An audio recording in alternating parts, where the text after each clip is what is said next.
It was supposed to be a simple weekend hike, just me and my two best friends, Daniel and Sophie. The trail we picked was off the beaten path, far from the usual tourist spots. It had no cell service, no rangers, just pure wilderness. The isolation was exactly what we wanted, or so we thought. The first day was beautiful. We found the perfect clearing to set up camp. We sat around the fire, eating canned food and laughing about how disconnected we were from the world.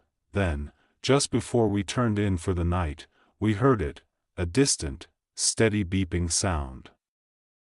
At first, we thought it was nothing. Maybe an old piece of equipment left behind by rangers. But as we lay in our tents, the sound didn't stop. It wasn't random. It was methodical, beep, pause, beep, pause. Like a tracker, by morning, the beeping was gone. We laughed it off and continued hiking. But a few miles in, Daniel stopped. "Guys, look," we followed his gaze to the ground. Footprints. Not ours. They were fresh, leading away from our trail into the trees. And whoever left them wasn't wearing hiking boots. These were deep, bare footprints. Sophie shuddered. "Let's keep moving." A few hours later, we stumbled upon something we weren't supposed to see. An old, tattered tent stood in the middle of a small clearing. Around it were remnants of a campsite, rusted cooking gear, a torn backpack, clothes still hanging on a makeshift line. It looked abandoned, but not for long. The fire pit had fresh ash. Daniel peered inside the tent. His face went pale. There was a single notebook. Inside, every page had the same phrase written over and over: "They don't like when you hear it." Then, from somewhere deep in the woods, the beeping started again. Panic set in.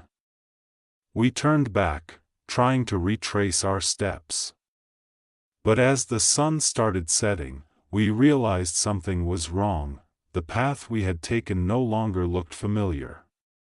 Trees that weren't there before now blocked our way.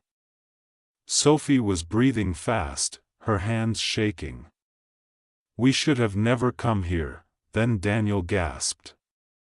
"Where's our stuff?" The campsite, our tents, our gear, everything, was gone. No traces. No signs we had ever been there. We ran.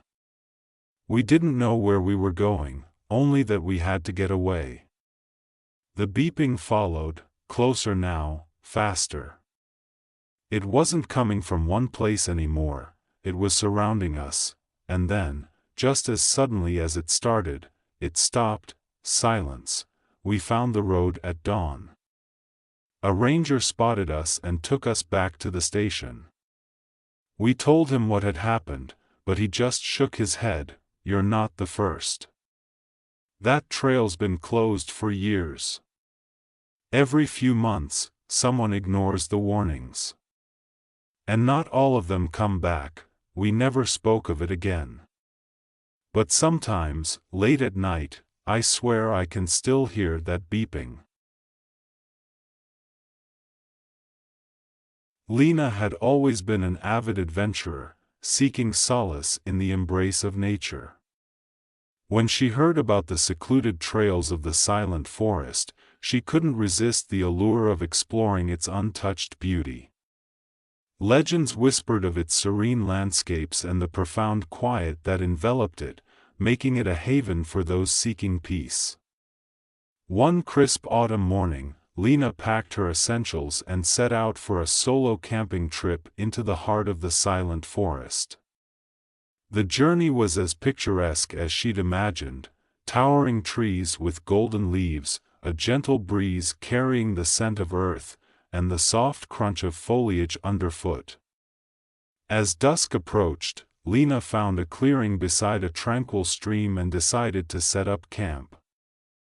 She pitched her tent, gathered some wood, and soon had a small fire crackling, casting dancing shadows around her. The silence was profound, broken only by the occasional rustling of leaves and the distant hoot of an owl. After a simple meal, Lena settled into her tent, the exhaustion of the day's hike weighing heavily on her. The forest's silence wrapped around her like a comforting blanket, and she drifted into a deep sleep. In the dead of night, Lena was jolted awake by an unfamiliar sound, a soft, rhythmic tapping. She held her breath, straining to identify the source. It seemed to be coming from outside the tent, near the stream. Her heart pounded as she debated whether to investigate or stay hidden. Summoning her courage, Lena unzipped the tent just enough to peek outside. The fire had died down to embers, casting a faint glow.